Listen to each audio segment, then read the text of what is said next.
Hello, elementary school students across America and on United States military bases around the world. It's time once again for Michael T. Mondak Reads. I'm the eponymous Michael T. Mondak.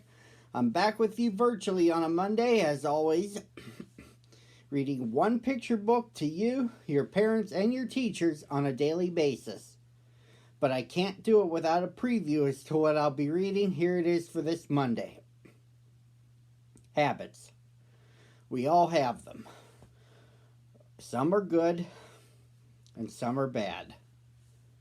I don't know about what your habits are, but I definitely have my share of habits. During the playoffs when my favorite teams are playing, I tend to grow a beard, and when I'm in deep thought, I tend to stroke my beard. Here. And I also tend to do other habits.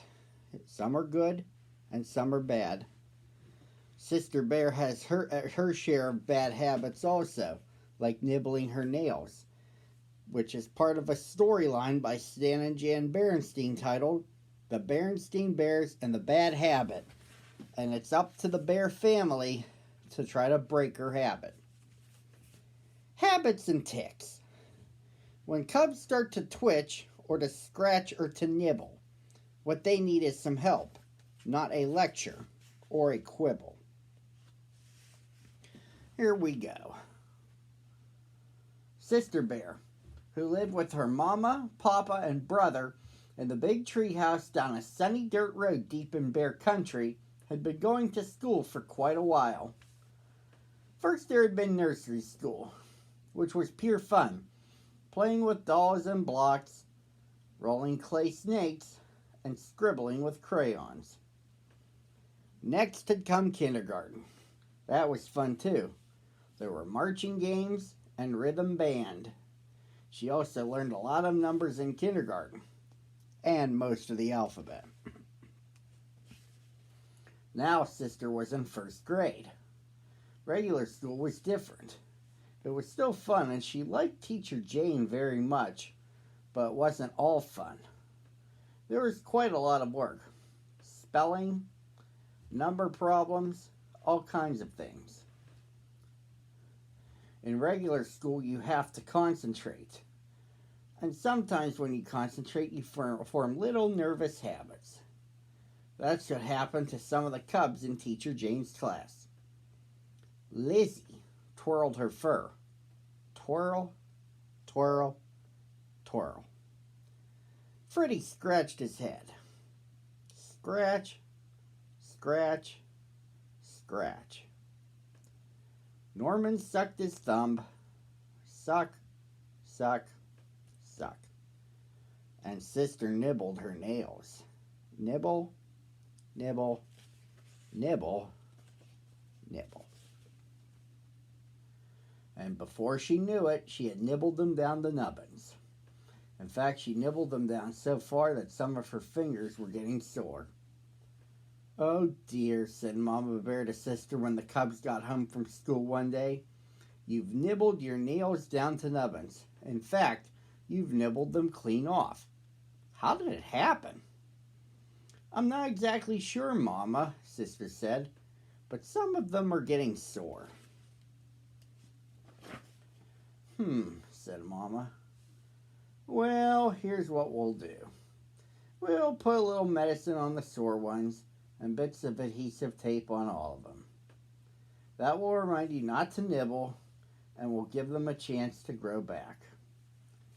The bits of tape will help Sister remember not to nibble, but they also got in the way when she tried to do certain things. It's very hard to hold a pencil with tape all over your fingertips, or tune the TV, or scratch when you have an itch.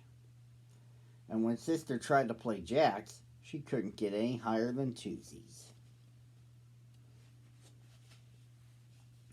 But worst of all, the bits of tape told the whole world that Sister Bear was a nail biter. The next morning, when Sister lined up for school, Lizzie Bruin and some others began pointing and teasing. Sister nibbles her nails. Sister nibbles her nails. Didn't take Sister long to decide to pull off those bits of tape. And without the tape, she forgot to remember not to nibble. She forgot during school. She forgot on the bus. She even forgot as she and brother climbed off the bus. You're going to have to cut that out, sis, said brother, or you'll get to be a regular full-time nail biter. I'm afraid your brother's right, said Mama, who was organizing the wheelbarrow for some garden work. I don't mean to nag, but nail biting is a very difficult habit to break. Habit? Asked Sister, making fists so that her nubby, nibbled off nails wouldn't show. What's a habit? That's a good question, said Mama. Come along while I plant these tulip bulbs Grizzly Gran sent over and we'll talk about it.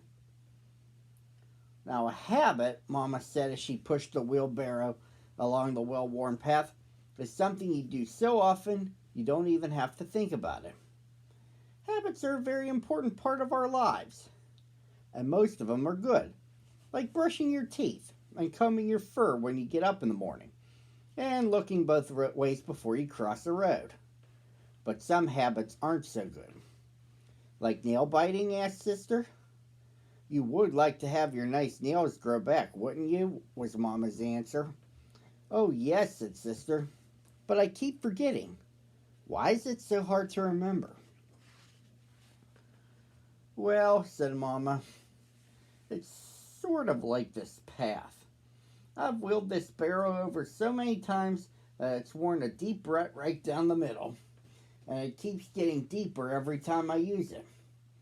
Why, it's so deep now that I can't get out of it without a little help. That's the way it is with a bad habit. The more you use it, the harder it is to get out of it. Here, this is where I want to plant the bulbs. What about my nail biting habit? Asked Sister, and she helped Mama out of the deep rut. How am I going to get out of it? You just need a little help, that's all, said Mama. Let's plant Gran's tulips while I talk about it. And later I'll talk to your papa. He may have some ideas. I could read the riot act to her, suggested Papa.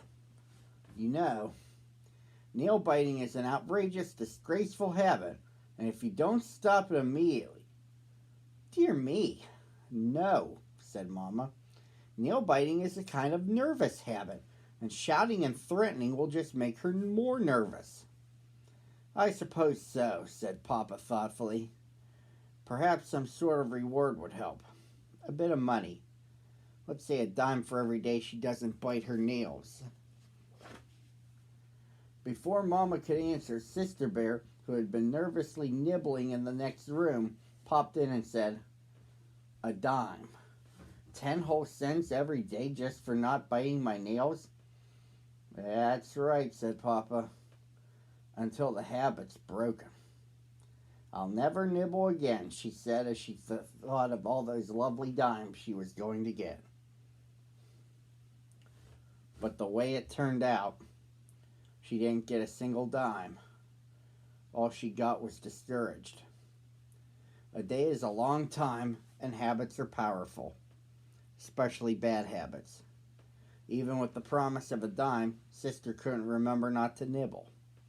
Mama and Papa got discouraged too. Oh well, sighed Mama. Life goes on. I must call Gran and thank her for the tulip bulbs. Oh, you're very welcome, my dear, said Gran when Mama called. And how is everything at your house? Is that so? You know, when I was a nail biter when I was a cub, my Mama helped me to stop. What have you tried so far? Uh-huh. Well, I think you're on the right track with the dime, but instead of a dime, instead of giving it to her at the end of the day. What an interesting idea, said Mama. She listened to wise old Grizzly Gran. So they tried Gran's idea. Instead of a dime at the end of each day, they gave Sister 10 pennies, one for each nail, at the beginning of each day.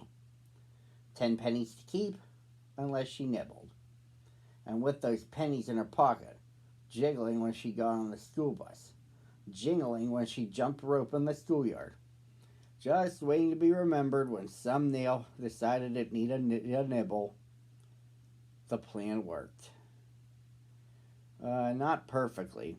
It's hard to break a habit, and Sister had to give back some of those pennies. But in 10 days, she had 93 pennies. But even better, she had 10 fine fingernails. Great for picking things up, tuning the TV, and scratching itches. And the next time she played jacks, she got all the way to tensies. Phew, said Papa Bear. I'm glad that's over. Yes, indeed, agreed Mama, breathing a great sigh of relief. That's when Brother Bear looked at his fingernails and piped up. You know, I think I might start biting my nails. I could use the money. Oh, I certainly hope you're joking, roared Papa, because if you're not, I'm joking. I'm joking, interrupted Brother. And he was. Sort of. And that, boys and girls, concludes the story. I'll see you again tomorrow at the same time on the same channel.